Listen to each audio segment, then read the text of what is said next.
Traditional, small, and social. These are the words that define craft beer, and perhaps these are the qualities that have made it so popular. The sales for this product have been increasingly growing for the last 5 years, and so has the number of breweries in Europe, which has gone up by 73% in that same period. According to the Office of National Statistics, specialty craft beer and ales are extremely fashionable items in our basket this 2015. But are we really aware what the story behind craft beer is? Is it just a trend, or is there something more to it?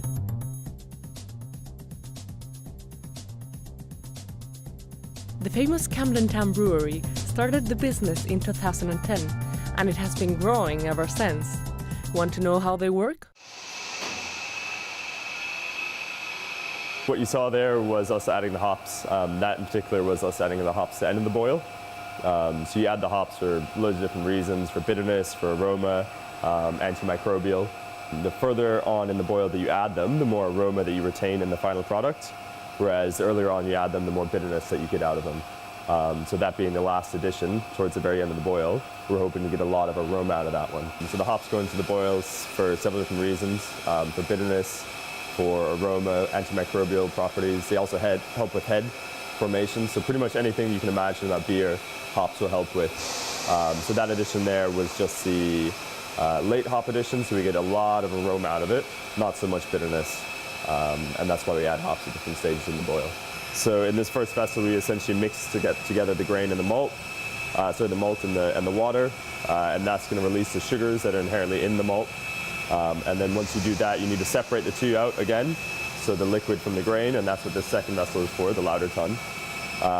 So once we separate out the grain back into the original vessel, the liquid back into the original vessel, we just have that. We can then boil that up. So this is called our hop cannon, and what we're allowed to do with this is to add hops into the process at the latest possible stage, so after fermentation is complete, when the beer is much colder, so nowhere near boiling, so it's at a 10 or 20 degrees or something like that. So there's absolutely no bitterness taken out of the hops for this, but there's an absolutely massive amount of aroma taken out of the hops and put into the beer. And then that actually stays there as well, because the beer is more or less finished at that stage. So it's the very last addition of hops that you can do. So this is packaging. So packaging obviously is all about getting your beer into a form that consumers can actually drink it. So for instance, when you have the bottle, we double purge it before we add the beer. And at the very end, right before putting the cap on, we make it foam up a little bit so that we just get rid of that last little bit of headspace that might have a tiny bit of oxygen in it. So really, really meticulous about excluding oxygen here. Camden Town Brewery definitely has the means to make good beer. But what happens to those even smaller microbreweries? In the UK alone, there are more than 1,000 of them. Let us take a closer look, for example, in Landmas Road, not too far away from central London. Here we find the East London Brewing Company, run by Claire and her husband Stuart. This brewery was born in February 2011, and now, 4 years later, they supply no less than 7 different beers to pubs around London. Claire was on maternity leave, and Stuart wasn't happy with his job. It was a risky choice, with Claire expecting her second son, but it seems that they followed the right path. People were very bored with a lot of the beer that was on the market, so the offer of new beers and different beers was appealing to people. I think it sort of caught the imagination of people. You know, I'm not sure that saturation is yet an issue. There's definitely much more competition than there was when we started, but I think that's probably a good thing. So what that ensures is that the quality of beer is kept as paramount. You know, you can't brew bad beer because there's too much competition, and that I think is a good thing. But I think that the whole growth also plays into the localism agenda, so that, you know, much like the trend in foods, it's not buying foods with huge air miles, it's buying foods that have been produced locally, it's supporting local businesses. So I think that plays into it as well. Our second visit is to Brighton, where 2 brave fellows have opened the Bison Beer Crafthouse. This shop is the first one in Brighton to dedicate entirely to craft beer. Open since March, Jack and Nick offer more than 300 varieties of beers from Sussex microbreweries. Their mission is to teach people how to love local beer as much as they do. At the same time, they take advantage of the promising market. The days of going to the pub and ordering the same pint and drinking the same drink for an evening are gone. You know, you think that once people realise that there's that choice out there, that it's very hard to go back to drinking the same beer and the same kind of boring kind of thing that they've been used to. I mean, I guess it stems somewhat from accessibility to, for the breweries to actually, small breweries, microbreweries and such like, to actually have an opportunity to develop. The investment, over time, the investment in technology comes down, so it's more affordable and more accessible to actually get involved in something such as brewing. The whole ethos of this shop is to shop local. Particularly, as I said, the 63 microbreweries are people that we're talking to direct and trying to liaise with. There's a real kind of carbon footprint that goes along with the craft beer scene. It's saying, Horsham has a brewery called King Beer. It's 4 miles down the road. That beer is only travelling 4 miles to us when, does it really need to travel 1,000 miles from, over in the States or wherever it is. So, any way that we can encourage people to shop local and enjoy local produce, we'll try and do. And indeed, Bison Brewing doesn't just benefit local economy, but also encourages people to make their own beer.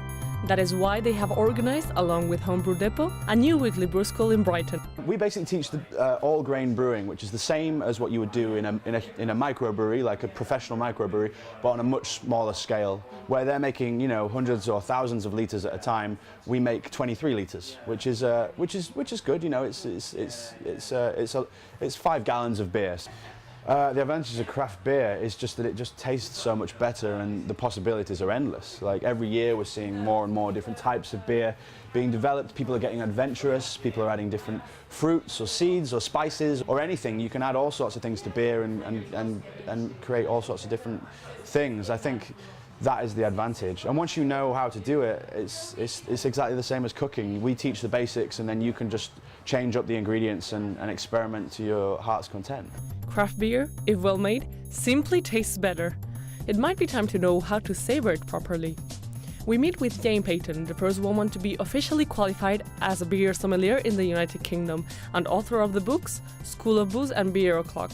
We've got this beautiful copper mahogany coloured beer. We're looking up at the light to see what colour it is. That might give us some idea of what the taste of the beer is going to be. I can tell that that's going to have a caramel and toffee sort of a flavour to it just because of the colour of it. So what I'll do, I'll swirl the beer around in the glass. That releases the aromas and then I'm going to stick my nose in the top of the glass. And what I get from that, I get a very distinct hop aroma. I get some marmalade, like orangey, citrusy aromas, which comes from the American hops. And I can also smell the toffee underneath there, which is where this colour comes from. So there's like a malty toffee aroma to it as well. Now I need to taste it, so I'll let it sit on the tongue for a few seconds. And what happens is that the aromas from the beer will go up my mouth into the nose there, the millions of olfactory cells just in the bulb of the nose, which means that the brain registers that flavour about a few seconds later. Do we know now what we drink? What makes craft beer so enjoyable? We know its benefits, so do the pubs that sell it. The Rosin Pub in New Cross pampers its customers with a fine variety of craft and big brand beers. Are the customers aware of the difference between them as well? I just have the feeling that these local breweries, they convey so much culture and so much feeling that I really like about the UK. And you just don't have that when you drink beer from these really big companies like Heineken. I think it helps the local economy. It also probably supports the pubs remaining open as well. Pubs are under threat of closure, and if people who do want to drink nice beers have it available in pubs, then pubs are more likely to stay open because people will be coming in and drinking them. So yeah, I think it's a very positive trend. It's official. Craft brewers are now beating the beers when it comes to customer choice, and the reasons are pretty clear. When we drink craft beer, we are being socially responsible. We are not just investing in a good beer, we are helping the local economy, creating jobs, spending in natural products, and following tradition.